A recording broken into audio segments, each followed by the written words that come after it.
Combien de décisions viennent réellement de vous? Parmi les décisions que vous avez prises dans votre vie, je parle de grosses décisions, combien parmi elles viennent véritablement de vous? Est-ce que le métier que vous faites aujourd'hui, c'est le métier que vous avez décidé de faire? Est-ce que la maison que vous avez construite, la maison que vous avez achetée, ça vient vraiment de vous? Est-ce que la femme ou le mari que vous avez épousé, c'est véritablement votre décision ou votre choix? Ça peut paraître bizarre de poser ce type de questions, n'est-ce pas? Mais posons un peu cette question autrement. Est-ce que parmi les décisions que vous avez prises, les grosses décisions de votre vie, est-ce que vous en avez prises certains simplement pour plaire à vos parents, pour répondre à une insulte, pour répondre à quelqu'un qui vous a rabaissé, par exemple? S'il y a des décisions que vous avez prises dans votre vie qui ne viennent pas de vous, alors c'est de cela qu'on va en parler dans cette vidéo. La semaine dernière, je vous disais déjà que personne ne vous doit rien. Mais aujourd'hui, j'ai envie de vous dire que vous ne devez rien à personne. Si vous voulez savoir de quoi je veux parler, installez-vous confortablement et bienvenue sur Sango Nyango. Nous avons des responsabilités envers les nôtres. Nous avons des responsabilités envers notre famille, envers nos enfants, notre épouse. Quand on prend un engagement avec quelqu'un, par exemple, peut-être au travail, on doit le respecter.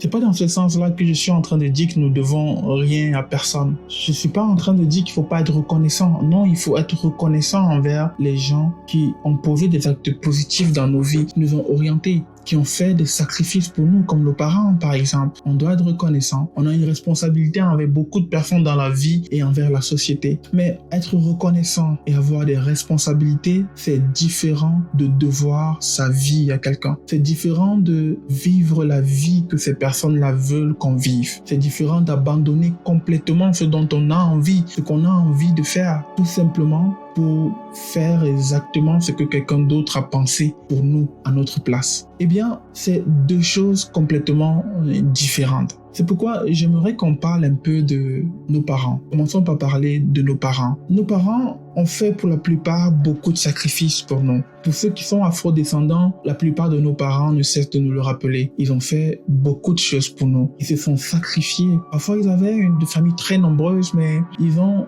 tout fait pour qu'on puisse aller à l'école. Après l'école, ils ont essayé de nous orienter. Et très souvent, ils ont eu et ils ont fait des rêves pour nous. Ils ont voulu qu'on soit médecin, ingénieur, avocat et bien d'autres. Et pour certains, on a fini par être ingénieur. On a fini par être avocat. Mais est-ce qu'on voulait vraiment être ingénieur? Est-ce qu'on voulait vraiment être avocat? Est-ce que c'est quelque chose qu'on voulait faire? Est-ce que c'est une décision qu'on voulait prendre? Dans la plupart des cas, on rencontre beaucoup de personnes qui ont l'air d'avoir réussi, qui sont des avocats internationaux, des avocats qui gagnent très bien leur vie. On voit des gens qui ont épousé d'autres personnes, qui se sont mariés, qui ont l'air d'être heureux. Mais quand on se rapproche un peu de ces personnes, on se rend compte qu'en fait, le mariage qui a l'air si heureux cache beaucoup de solitude, beaucoup de mal-être. Parce qu'en fait, la personne avec laquelle on s'est marié n'est pas celle qu'on avait choisie. Parce que le métier qu'on fait, c'est pas celui pour lequel notre cœur battait. C'est pas ce qu'on avait vraiment envie de faire. Mais on l'a fait tout simplement parce qu'on voulait suivre les parents. Alors on est en train de faire le métier que nos parents ont voulu qu'on fasse. Mais qu'en est-il du métier qu'on voulait faire nous-mêmes?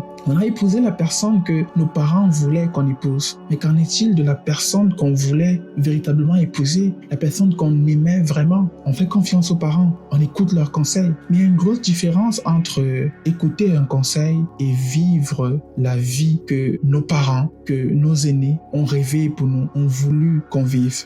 On veut tous rendre nos parents fiers, n'est-ce pas? Mais rendre ses parents fiers ne doit pas devenir « je dois vivre la vie que mes parents ont choisie pour moi ». Parce qu'au bout du compte, c'est à vous de prendre cette décision. Vous ne devez pas à vos parents de vivre la vie qu'ils veulent pour vous. Vous leur devez du respect, de l'honneur, vous pouvez les rendre fiers, mais le contrat n'a jamais été de vivre la vie qu'ils ont voulu pour vous. Donc parfois on prend des décisions, on vit la vie que nos parents ont voulu qu'on mène. Mais parfois on mène également la vie que ceux qui nous ont blessés ont voulu qu'on mène. Qu'est-ce que je veux dire par là? Quelqu'un nous a dit tu ne seras jamais rien, tu ne pourras pas faire ceci, tu ne pourras pas faire cela, tu ne pourras pas devenir ceci, tu ne pourras pas devenir cela. Alors comment est-ce qu'on réagit? On commence à mener notre vie pour montrer à la personne qu'elle avait tort. Imaginons quelqu'un qui dit une jeune dame tu ne pourras jamais te marier. Alors elle commence à mener sa vie parce qu'elle veut prouver à la personne que je peux me marier. Je serai la fille qui va recevoir une alliance. Alors elle se met à vivre pour prouver à la personne qu'elle avait tort. Et quand une opportunité de se marier arrive, même si elle n'est pas la bonne, elle dit quand même oui parce qu'elle a envie de prouver quelque chose à la personne qui l'a blessée. Eh bien, c'est ce qui se passe en général dans la plupart des décisions que beaucoup de personnes prennent au quotidien. Ils prennent ces décisions en réponse à quelqu'un, en réponse à quelque chose, en réponse à une blessure, en réponse à quelqu'un qui les a rabaissés, qui leur a dit tu ne pourras pas. C'est vrai qu'ils vont dire que c'est un moyen de se motiver. Mais le problème, c'est que la personne continue à avoir un pouvoir dans leur vie. La personne continue à déterminer, décider de quelle trajectoire elles prendront. Ça veut dire que quand elles seront face à un carrefour où il y aura plusieurs chemins, le choix sera le choix de la personne qui leur a dit tu ne peux pas. Elles feront ce choix-là pour montrer à la personne qu'elles peuvent. Et en fait, la personne continuera ainsi à avoir un pouvoir sur elle. Mais le problème, c'est que la personne, après plusieurs années, ne sait même plus qui nous sommes. Ne sait même plus ce qu'on devient. Mais nous, on continue à être l'esclave d'un propos blessant, à être l'esclave d'un mot déplacé, d'une humiliation, alors qu'on peut décider de faire les choses parce que nous avons besoin de cette chose-là, parce qu'on sent que c'est le moment de le faire, pas parce que quelqu'un a douté de nous. Un troisième élément que très souvent on oublie, mais qui détermine très souvent les décisions qu'on prend, c'est la société. En général, on aime être en compétition avec les gens. Et avec l'avènement des réseaux sociaux, c'est devenu très difficile. On n'avait pas l'intention de se marier, mais parce qu'on est allé sur Instagram, sur Facebook, on a scrollé, on a vu un camarade de classe qui s'est marié et on se dit mais pourquoi pas moi? Alors on se met à se dire mais pourquoi est-ce que je suis pas encore marié? On voit quelqu'un qui a eu un très bon travail, qui a ouvert une grosse entreprise, pour qui les choses ont l'air de marcher et on se dit mais pourquoi pas moi? Pourquoi je pourrais pas avoir la même chose? Je suis en retard dans ma vie, je devrais pouvoir être à ce niveau-là aussi.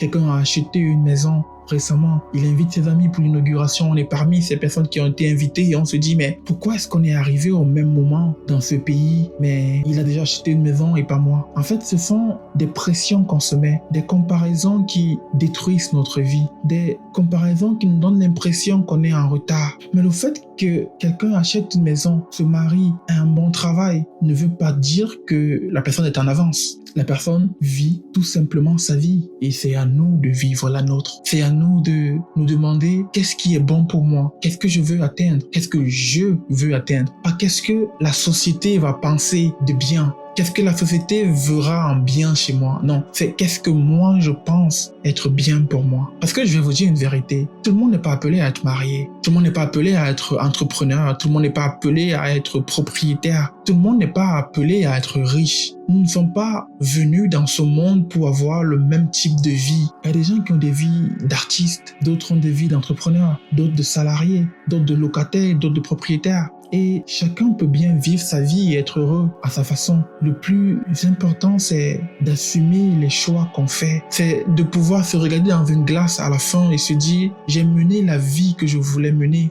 J'ai fait les choix que j'avais à faire et je suis heureuse au final parce que à la fin de la journée, j'ai fait ce que j'avais à faire. » Quelqu'un ne devrait pas devenir l'unité de mesure de votre propre vie. Vous n'êtes pas en retard simplement parce que quelqu'un est arrivé quelque part avant vous. Nous n'avons pas tous les mêmes circonstances. Nous n'avons pas tous grandi dans les mêmes familles. Nous n'avons pas eu les mêmes opportunités. Et surtout, nous ne voulons pas tous avoir les mêmes choses dans la vie. Nous avons le droit d'avoir des rêves différents. Alors écoutons les conseils. Écoutez les conseils. Soyez reconnaissants si quelqu'un vous aide. Respectez les personnes qui ont fait des sacrifices pour vous. Assumez vos responsabilités, vos engagements. Mais ne confondez jamais la gratitude à la dette. Les gens peuvent vous faire du bien. Les gens peuvent avoir des rêves pour vous, mais vous ne leur devez pas de réaliser leurs rêves. Vous devez à vous-même de réaliser vos rêves à vous. Dans ma dernière vidéo, je vous ai dit que personne ne vous doit rien. Personne ne viendra vous sauver. Que personne ne viendra construire votre vie à votre place. Aujourd'hui, je vous dis, vous ne devez rien à personne. Vous n'avez pas de dette à rembourser avec qui que ce soit. Vous avez des responsabilités envers des gens, mais vous n'avez pas à vivre la vie que les gens aimeraient que vous viviez pour eux. Alors écoutez les autres, aimez les autres, respectez les autres. Mais lorsque viendra le moment de prendre une décision qui concerne, qui aura un impact dans votre vie,